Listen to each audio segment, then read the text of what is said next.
Hello students, welcome to my channel. आज हम demand function और फैक्टर्स अफेक्टिंग डिमांड यानी कि मांग फलन और मांग को प्रभावित करने वाले तत्वों के बारे में जानकारी प्राप्त करेंगे। जैसा हम जानते हैं कि मांग को कई तत्व प्रभावित करते हैं, लेकिन उनमें से कुछ महत्वपूर्ण तत्व होते हैं जो मांग को बहुत अधिक प्रभावित करते हैं। उन्हीं के बारे में अपने वीडियो में हम विस्तार से आज बात करेंगे। So let's begin. सबसे पहले जानते हैं कि मांग फलन क्या होता है। मांग फलन से आशय है कि कौन कौन से तत्व मांग को निर्धारित करते हैं, अर्थात मांग किस किस तत्व के द्वारा निर्धारित होती है। किसी बाजार में एक निश्चित समय पर किसी वस्तु का मांग फलन उस वस्तु की खरीदी जा सकने वाली विभिन्न मात्राओं को निर्धारित करने वाले तत्वों के बीच के संबंध को व्यक्त करता है। मांग को प्रभावित करने वाले तत्वों में सबसे पहला आता है प्राइस ऑफ कमोडिटी यानी वस्तु की कीमत। वस्तु की मांगी गई मात्रा तथा मूल्य के मध्य में विपरीत संबंध होता है। यदि वस्तु की कीमत बढ़ती है तो वस्तु की मांग घटती है, और यदि वस्तु की कीमत घटती है तो वस्तु की मांग बढ़ती है। जैसा कि हम देख पा रहे हैं, P फॉर है प्राइस। तो अगर वस्तु का प्राइस जो है वो कम होता है तो डिमांड बढ़ती है, और अगर वस्तु का प्राइस कीमत जो है उसकी बढ़ती है तो उसकी डिमांड जो होती है वो कम हो जाती है। तो इस प्रकार हम ये देखते हैं कि वस्तु की कीमत और मांगी गई मात्रा में विपरीत संबंध होता है। दूसरा फैक्टर है प्राइस ऑफ रिलेटेड गुड्स यानी संबंधित वस्तुओं की कीमतें। पूरक एवं स्थानापन्न वस्तुएं संबंधित वस्तुओं के रूप में जानी जाती हैं। किसी उत्पाद की मांग पूरक एवं स्थानापन्न वस्तुओं की कीमत से प्रभावित होती है। स्थानापन्न वस्तुएं वो होती हैं जिनका हम एक के स्थान पर दूसरी का प्रयोग करना शुरू कर देते हैं। अगर एक वस्तु महंगी हो जाती है तो हम उसके स्थान पर दूसरी वस्तु का प्रयोग करना शुरू कर देते हैं। सपोज़ एक वस्तु चाय की कीमत अगर बढ़ जाए तो दूसरी स्थानापन्न वस्तु कॉफ़ी की कीमत समान रहे तो उपभोक्ता चाय का उपभोग तो कम कर देगा और कॉफ़ी के उपभोग को वो बढ़ावा दे देता है। पूरक वस्तुओं के मूल्य तथा मांगी गई मात्रा में विपरीत संबंध होता है। पूरक वस्तुएं वो होती हैं जिनका एक के बिना दूसरे का काम नहीं चलता है। तो ऐसी वस्तुओं के मूल्य तथा मांगी गई मात्रा में विपरीत संबंध होता है। एक वस्तु डबल रोटी का अगर मूल्य बढ़ता है तो दूसरी पूरक वस्तु मक्खन की मांग अपने आप कम हो जाती है। मांग को प्रभावित करने वाला नेक्स्ट फैक्टर है इनकम ऑफ द कंज्यूमर, उपभोक्ता की आय। मांग उपभोक्ता की आय से भी प्रभावित होती है। जिन उपभोक्ताओं की आय अधिक होती है उनकी क्रय शक्ति भी अधिक होती है, यानी परचेजिंग पावर उनकी अधिक होती है, तथा जिन उपभोक्ताओं की आय कम होती है उनकी क्रय शक्ति भी कम होती है। यदि उपभोक्ता की आय अधिक है तो वो अधिक वस्तुओं का क्रय करता है, और अगर उपभोक्ता के पास आय कम है तो वो कम वस्तुओं का क्रय करता है।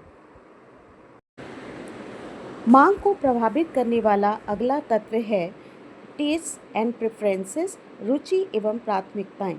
उपभोक्ता की रुचि एवं प्राथमिकता को भी मांग का एक महत्वपूर्ण निर्धारक माना जाता है।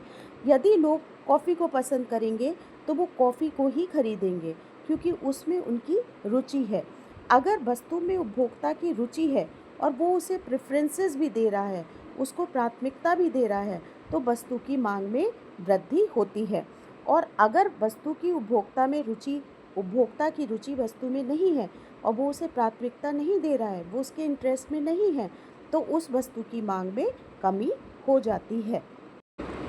एक्सपेक्टेशंस ऑफ प्राइस चेंजेस, कीमत परिवर्तन की संभावनाएं एक अगला फैक्टर है जो मांग को प्रभावित करता है। भविष्य में अगर किसी वस्तु की कीमत में परिवर्तन होने की संभावना है तो वो भी मांग को प्रभावित करती है। भविष्य में अगर मूल्य कम होने की संभावना होती है तो मांग उस व्यक्ति की कम करता है, व्यक्ति उस वस्तु की मांग आज वर्तमान में कम करता है, तथा अगर उसे लगता है कि भविष्य में मूल्य अधिक बढ़ जाएगा तो उसकी मांग जो होती है वो आज वर्तमान में जो होती है बढ़ जाती है।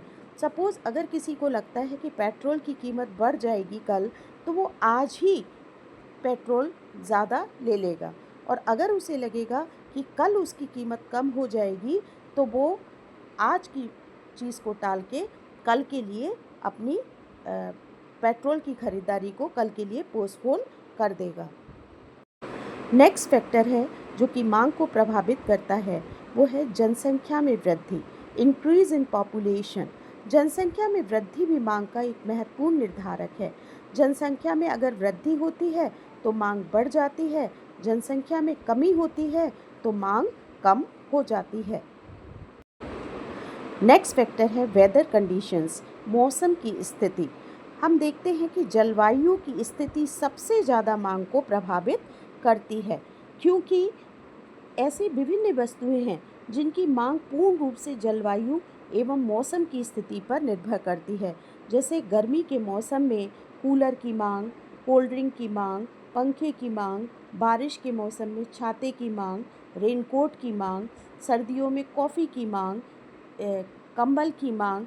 तो इस तरह से मौसम की स्थिति मांग को बहुत अधिक प्रभावित करती है।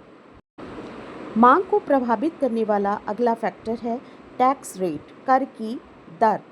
मांग जो होती है वो कर की दर से भी प्रभावित होती है। यदि कर की दर अधिक है तो मांग कम होगी, तथा कर की दर अगर कम है तो मांग अधिक होती है।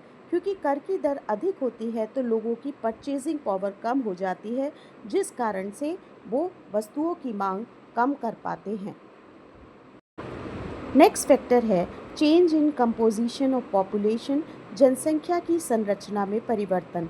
जनसंख्या की संरचना में परिवर्तन का भी मांग पर प्रभाव पड़ता है। यदि किसी क्षेत्र के सभी युवक सेना में भर्ती हो जाएं, तो उन वस्तुओं की मांग कम हो जाएगी जिन्हें युवक सेना में भर्ती होने से पहले खरीदते थे।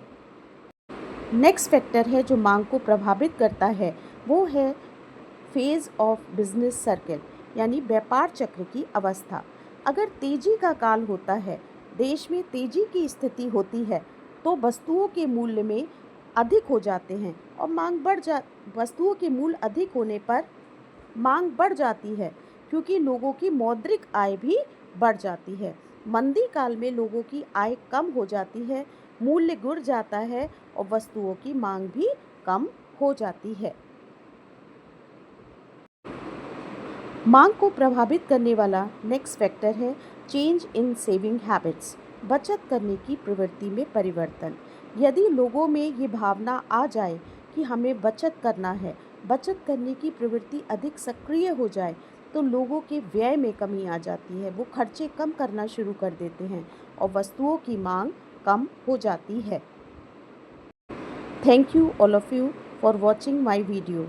अगर आपने अभी तक मेरे चैनल को सब्सक्राइब नहीं किया है तो इसे सब्सक्राइब भी करें और मेरे वीडियो को शेयर भी करें और लाइक भी करें। मिलते हैं नेक्स्ट वीडियो के लिए, नेक्स्ट वीडियो में।